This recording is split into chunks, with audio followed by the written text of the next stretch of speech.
국회 입법데이트의 이익선입니다. 여러분 직장 어린이집에 대해서 잘 알고 계신가요? 참 있으면 고맙고 좀 요긴한 그런 장소죠. 근데 이 직장 어린이집의 혜택을 받을 수 없는 분들도 계시는가 봅니다. 오늘 관련한 내용 알아볼 텐데요. 영유아 보육법 개정안 준비되어 있고요. 또 하나는 야생동물 보호와 관리에 관한 법률 개정안입니다. 두 개정안을 대표 발의하셨습니다. 우리 새정치민주연합의 장하나 의원입니다. 어서 오십시오. 네, 반갑습니다. 네, 반갑습니다. 좋은 소식이 내년 초에 있으시다고요? 네. 네. 이제 아기를 출산하시게 첫 될 텐데. 출산을 네. 내년 2월 말경에 앞두고 있습니다. 네, 건강하시죠? 네, 뭐 일도 즐겁게 하고 네. 그러다 보니까 건강도 유지하는 것 같습니다. 네, 뵙기에 참 좋습니다. 오늘 소개해드릴 법안에 앞서 의원님께서 발의하셨던 네. IT 노동자 보호법이 지난 9일에 국회를 네. 통과했습니다. 네, 너무 너무 축하드릴 다행입니다. 일인데요. 소감도 듣고 싶고요. 또 올 한 해 의정 활동에 대한 소회도 한번 말씀해 주시죠. 네, 그 IT 그러니까 소프트웨어 진흥법 네. 개정안이 통과를 한 건데요. IT 분야가 그러니까 네. 컴퓨터 프로그램을 만들어서 납품하는 건데 거의 60% 이상이 하도급입니다. 아. 우리가 뭐 지난해에도 가불관계라고 해서 이 어떤 그 경제민주화의 필요성들을 국민 여러분들이 공감을 하시잖아요. 네. 근데 이 IT 분야는 심지어 가불병전 무기경신 네. 그래서 8차 하도급까지 그렇게 아이고. 성행을 합니다.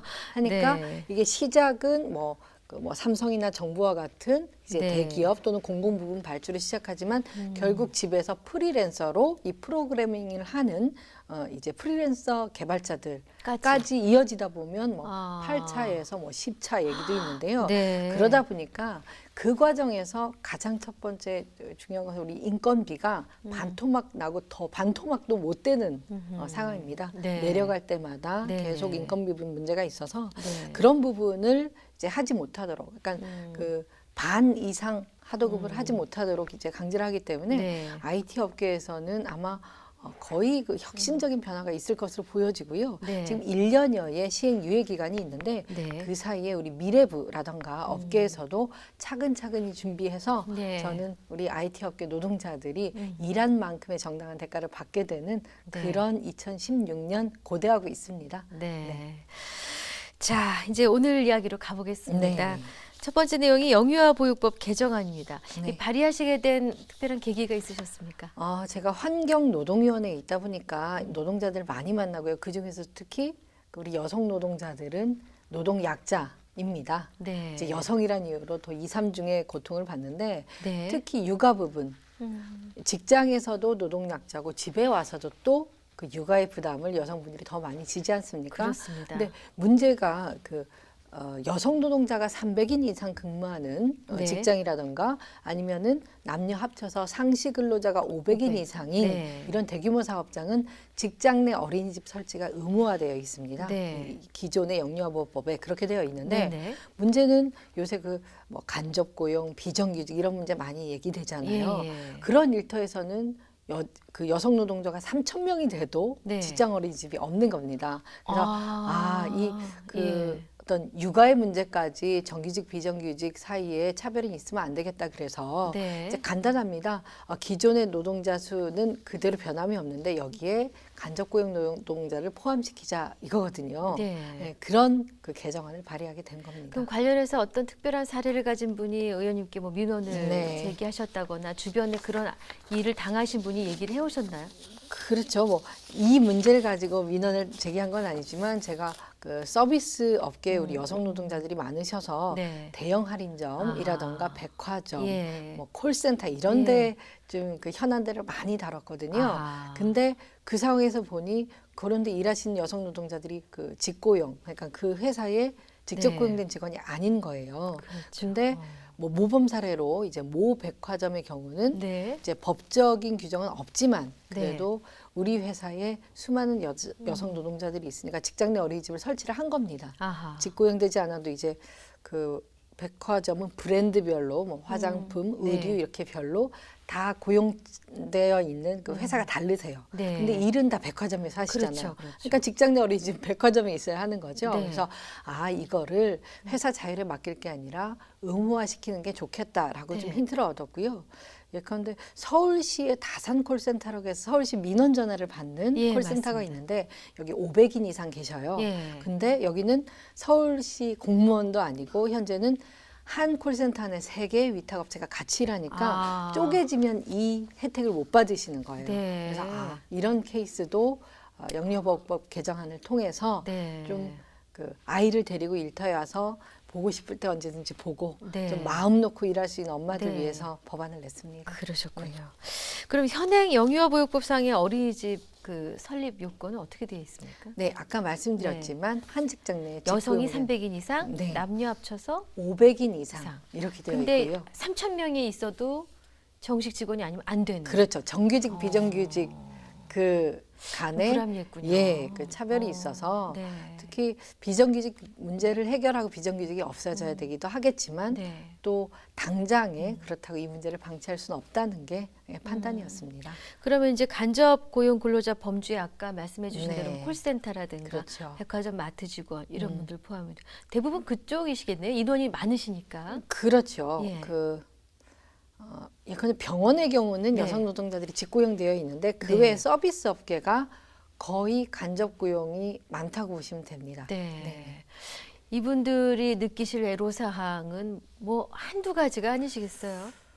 그렇죠. 뭐 요새는 그 개봉된 영화인데요. 카트라는 영화가 그 현재 저는 극장 상영 중인 걸로 알고 있어요. 네. 그래서 그 뭐 지금은 지난 얘기지만 이런 그 대형 할인점과 같은 서비스 업계에서 여성 노동자들이 이제 그 뭐 노동자면 뭐 다 어떤 애로가 있겠지만 또 그 안에서 더 이중 삼중의 고충을 겪는 내용들이 네. 좀 많이 나왔고요. 네, 지금 들었습니다. 사회적으로 문제가 되고 있는데, 하여튼 그런 것들 특히 뭐 감정 노동의 부분이라던가, 네. 그러니까 뭐 고객으로부터의 어떤 그 시달림 같은 것들도 회사에서 노동자 방어를 하는 게 아니고 무조건 손님한테 잘못했다고 맞아요. 빌어라 네. 이렇게 되거든요. 네. 왜냐하면 뭐 손님은 왕이기도 한데 네. 어쨌든 저는 대다수 거의 90% 국민이 일하는 시민입니다. 네. 그렇기 때문에 저는 서로 존중하고 서로의 감정을 아끼는 네. 그런 뭐 문화 그리고 예. 그런 제도가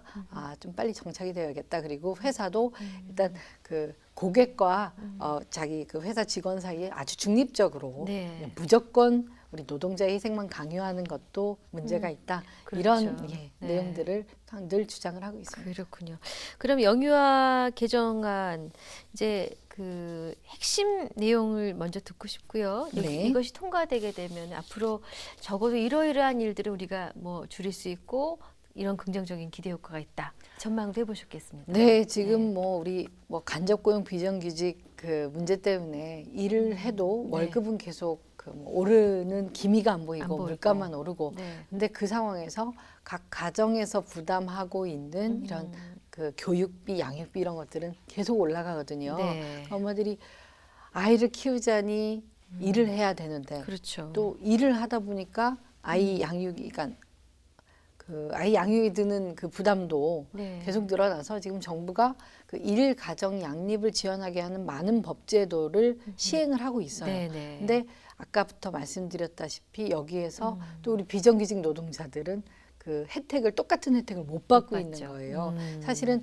비정규직 노동자들이 더 힘든 상황에 놓여져 있고 경제적으로도 어려우니까 네. 여기를 먼저 보호해야 되는데 네. 지금 반쪽짜리 노동자로 이런 그렇군요. 혜택에서도 밀리고 있습니다. 네. 그래서 저는 일단 그 이런 법제도가 그 국가적으로 시행되는 이만큼 네. 비정규직 노동자들이나 더 어려운 경우에 있는 그 여성 노동자들 먼저 챙겨야 되는데 이런 내용이 뭐 핵심이라고 할 수 있고요. 네. 그렇게 되면 아까 같이 이제 그 여성 노동자들이 많이 일하지만 직접 고용이 아닌 경우들 네. 이런 사업장들에는 우리가 뭐 백화점, 대형마트에 직장 내 어린이집이 있는 거를 우리가 잘 본 적이 없으실 거예요. 네. 우리가 뭐 시장 보러 많이 가지만 뭐 무슨 이마트, 홈플러스, 직장 어린이집 이런 거 없잖아요. 네. 근데 머지않아 그런 걸 보게 되겠죠. 네, 기대가 됩니다. 네. 네. 자, 이제 또 두 번째 법률을 살펴볼 텐데 이번 법안은 야생동물 보호 및 관리에 관한 법 개정안입니다. 네. 야생동물이라. 네. 어떻게 입법을 하시게 되셨는지. 야생동물보호법 네. 제가 네. 지금 국회 환경노동위원회 3년 차인데요. 네. 이런 노동 문제도 그렇고 환경 문제도 그렇고 그 전부터 좀 많이 관심을 가졌던 분야고요. 네.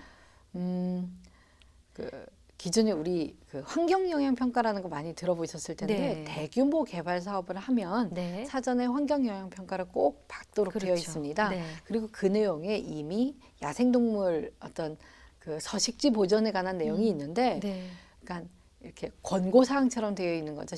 어떻게 사업주라든가 환경부 네. 장관이 책임지고 보존할 것인지 구체적 방향이 없습니다. 네. 막연히 돼 있어서 그 부분을 구체적으로 명시하는 법안을 냈는데, 네. 예컨대 뭐 도로를 새로 건설한다든지 이런 아니면 그 뭐 산업단지라든가 이런 대규모 건설 사업을 하면 환경영향 평가를 하는데 그 안에 멸종 동물 뭐 서식지라든가 동물이 나오는 예들이 진짜 많죠. 비일비재해요. 예. 근데 그때 그러면 사업주는 환경부 장관에 그 개발 사업지 내에서 이러이러한 동물이 발견이 되었고 그렇게 보고를 하면 장관은 이제 책임지고 서식지를 이전하든지 보전 대책을 마련토록 하는데, 네네.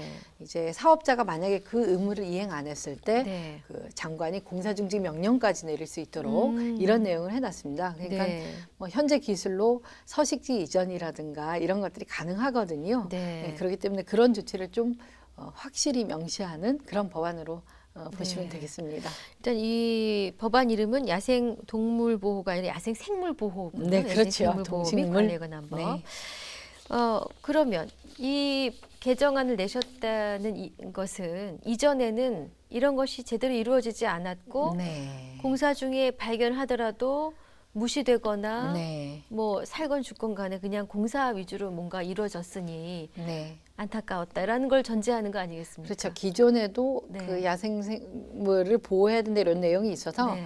형식적으로 맹꽁이라든가 뭐 아니면 하늘다람쥐 같은 그런 그 멸종위기종들이 나와도 그 서식지 이전을 한다라고 이렇게 사업주는 그 법적으로 이제 권고된 사항을 이행을 하는데, 네. 나중에 가보면 이제 서식지가 그 어떻게 보존됐는지 하고 개체 수가 남아 있는지 확인해 보면 네. 다 사라지고 사실 그런 조치가 형식적으로 이루어질 때가 아하, 많았거든요. 네. 그래서 여기에는 어떤 장관의 책임을, 그러니까 우리 정부의 책임도 이 네. 안에 들여놓도록 해야 되겠다 이런 그 생각을 하게 됐고요. 그런 네. 사례는 좀 비일비재했습니다. 안타깝게도 네. 이 환경영향평가라는 제도가 1981년부터 시행돼서 네. 사실 역사도 오래되고 오래됐네요. 네, 네. 네. 많이 정착이 된 것 같지만 네. 이게 좀 사회 문화적인 그 영향도 있는 것 같아요. 네. 일단 그 주변 그 주민들의 건강상 피해라든가 뭐 환경 피해, 재산상 피해 이런 것들은 그래도 많이 좀 보전이 되는데 네. 야생동물 보호에 대해서는 아직 우리 국민적인 인식 같은 게 그 전에는 좀 부족하지 않았나 뭐 이렇게 표현드려야 될지 모르겠습니다만, 네. 근데 최근 들어서 우리 시민들이 오히려 그뭐 어떤 정부라든가 국회에서의 이런 법제도보다도 더 우리 뭐 반려동물이라든가 야생동물이라든가 이런 생명의 소중함들을 네. 국민들이 더 인식을 하시는 것 같아요. 이제 많이 인식이 바뀌었고 그 또 아이들에게도 이런 환경 생태 교육들도 많이 이루어지는 것 같고요. 그래서 네. 이런 그 오히려 법 제도가 국민들의 어떤 의식을 못 따라가고 있는 게 아닌가 뭐 이런 그 좀 그 스스로 그 네. 판단을 좀 많이 하고 있고요. 네. 그런 면에서 애쓸 게 참 많다 생각하고 예. 있습니다. 그 환경 영향 평가라는 것이 네. 그 전에는 그러면은 뭐 앞으로 이곳이 이렇게 개발되었을 때 이후에 이 지역에 어떤 영향을 줄 것인가, 그렇죠. 네. 또 주변 지역으로는 또 주민들에게 어떤 영향을 갈 피해가 것인가 이런 있다. 거를 주로 했다면 서식지 생명체에 대해서는 배려가 없었.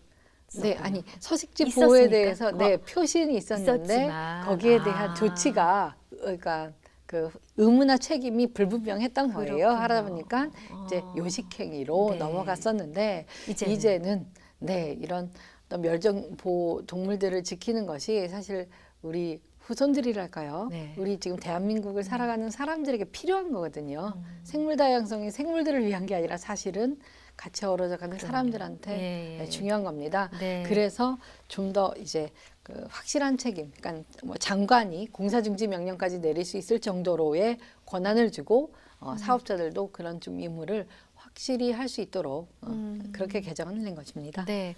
그러면 이번 그 개정안에 담긴 내용을 지금 네. 설명을 주셨는데 네. 구체적으로 들어가서 보면은 좀 더 정리를 해보겠습니다. 네. 그러면은 이 사업자가 이런 것들을 발견했을 때 네. 의무한 거죠. 알리고 그렇죠. 장관한테 보고하도록. 대신에 이 서식지를 옮기거나 보존하는 책임서는 그것도 사업주가 사업자가- 지는데 사업주가 예, 있습니다. 그거를 환경부가 봤을 때 네. 제대로 그 이행을 했다. 그러니까 실제 그 동물이 서식지 이전에도 제대로 살아갈 수 있을 정도로 이행을 했다. 네. 근데 그게 아닐 경우에는 네. 환경부 장관이 공사 중지까지 하도록 한 거예요. 근데 큰데요? 이전에는 그런 게 아니니까 사실 사업자도 해도 그 그만 형식적으로만 해도 네. 뭐 공사 진행하는데 문제가 없기 문제가 때문에 없었구나. 예. 강행을 했는데 이제는 뭐 장관이 그 공사 중지 등 이제 그 어떤 조치할 수 있는 권한을 갖게 되기 때문에 네. 함부로 하지 못하지 않을까. 사업주 입장에서는 귀찮아. 그럴 수 있죠. 되게 번거롭네. 네. 이렇게 말할 것 같은데. 네, 뭐 그렇긴 하지만요. 네. 네, 뭐 저는 사업주가 되었든 누가 되었든 네. 이 생물 다양성을 뭐 지키려는 노력은 음. 뭐 그 동물을 위한 게 아니라 정말 결국에는 우리 사람. 가진 사람을 위한 그렇죠. 거라는 그런 네. 인식의 변화가 좀 확실히 필요한 것 같아요. 네. 근데 의원님께서는 그 일명 고래보호법, 또 동물원법, 네. 동물원 참 네. 말 못하는 그 친구들을 네. 위해서 좀 애를 많이 쓰셨던 걸로 기억이 되거든요. 네, 식구들 들어와서 그 뭐 야생동물뿐만 아니라 네. 동물원에 있는 동물들 아니면은 더 나아가서 실험 동물들이라든가 네. 많습니다. 인간이 동물을 인간의 필요에 의해서 활용을 하는데 네. 그 최소한의 어떤 생명의 권리들을 그 보호하지 않는 거죠. 그런 일들이 많아서 그런 법제도를 좀 정비를 하고 있고요. 또 일부 그 성과를 얻은 부분도 있습니다. 동물을 사랑하십니까? 동- 혹시 뭐 반려견을 키우시거나. 네, 반려동물은 키우지 않고 있는데 네. 제가 그 고향이 제주도이다 보니까 네. 아주 어린 시절부터 그런 자연 환경을 너무 아. 자연스럽게 접했던 것 같아요. 네. 그거 몸에 배어 있는 것 같고요. 근데 지금 뭐 이 서울도 마찬가지고 대도시 중심이었던 문화하고 심지어 정치 부분까지 이런 그 대도시에서 좀 인간 위주의 이런 입법이 되는 건 좀 어떻게 보면 당연하고요. 그래서 그런 균형을 좀 잡는 그 책임 역할이 저한테 있는 것 같아요. 네. 하고 뭐 계속 강조드리는데, 그러니까 결국 자연과 이렇게 공존하고, 그러니까 인간이 자연을 이용하거나 파괴하거나 인간을 위해서 하는 것보다는 공존하는 게 결국 그럼요. 인간의 네. 건강이라던가 네. 삶의 질을 그 보여준다는 거는 너무 당연한 얘기이기도 그렇죠. 하고요. 예. 이미 많은 선진국에서 그런 사례들을 보고 하고 있기 있죠. 때문에 네. 예, 말씀을 드리는 겁니다. 네. 자, 뭐 끝으로 관심을 두고 계신 새로운 현안 있으시거나 혹은 네. 2015년도에 좀 더 공을 들이겠다 싶은 분야가 있으신지요? 네, 뭐 두 가지만 말씀을 네. 좀 이 기회에 드리고 싶은데요. 네. 그 내년에 제가 최초의 그 19대 국회 비례대표 의원으로 일하게 된 것이 그 청년 세대의 이야기를 좀 정치권에서 담아봐라 네. 라는 그 뜻으로 소위 청년 세대를 대표하는 비례대표를 이렇게 왔습니다. 네. 그러다 보니까 뭐 해도 부족함을 좀 느끼고 있는데요. 지금 청년 세대가 그 자체로 빈곤한 세대가 됐다고 하면 공감하실지 모르겠어요. 네. 그러니까 이전에 우리 뭐 선배들 세대들 아니면 아버님 세대들보다 정말 정규직 일자리는 너무너무 없고 네.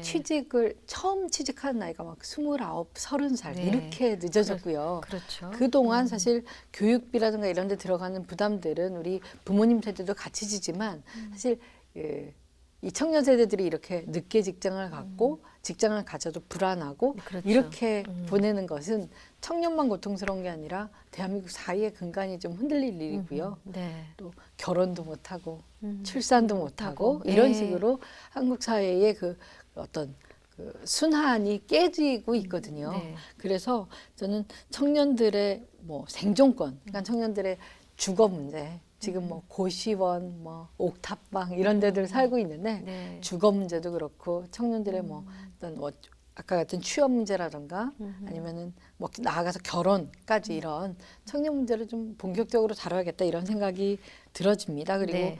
두 번째는 제가 뭐 환경 문제하면서 이렇게 동물만 보호했던 건 아닌데 네. 그 원자력 발전소 문제를 지금까지 좀 꾸준히 다뤄왔어요. 네. 근데 내년 한 해 좀 주목하실 것이 고리 1호기나 월성 1호기 같은 이미 수명을 다한 그 노후 원전들의 수명 연장을 네. 결정하게 되어 있고 네. 또 며칠 전에는 경주 그 방사능 폐기물 네. 처리장이 그 사용 허가가 났거든요. 네. 근데 그 과정에서도 좀 불안한 요소들, 그러니까 지하수를 통해서 방사능 폐기물 이제 유출될 수 있다 이런 정황들이 있는데 어쨌든 원자력 안전위원회에서 허가를 내줬단 말이에요. 그래서 네. 저는 어쨌든 우리가 전기도 써야겠지만 더 중요한 건 국민들의 안전이기 때문에 네. 요 원자력 발전을 포함한 에너지 정책에 네. 대해서도 계속 그 내년에는 좀 집중을 할 예정입니다. 청년은 이 나라 발전의 에너지원이고 그렇죠. 또 에너지 결국은 이 동력에 관한 네. 정성을 들이시겠군요. 뭐 아마도 네. 저도 국회에서는 세대가 네. 그러니까 가장 어떤 네. 막내라고 할까요? 그렇기 때문에 네.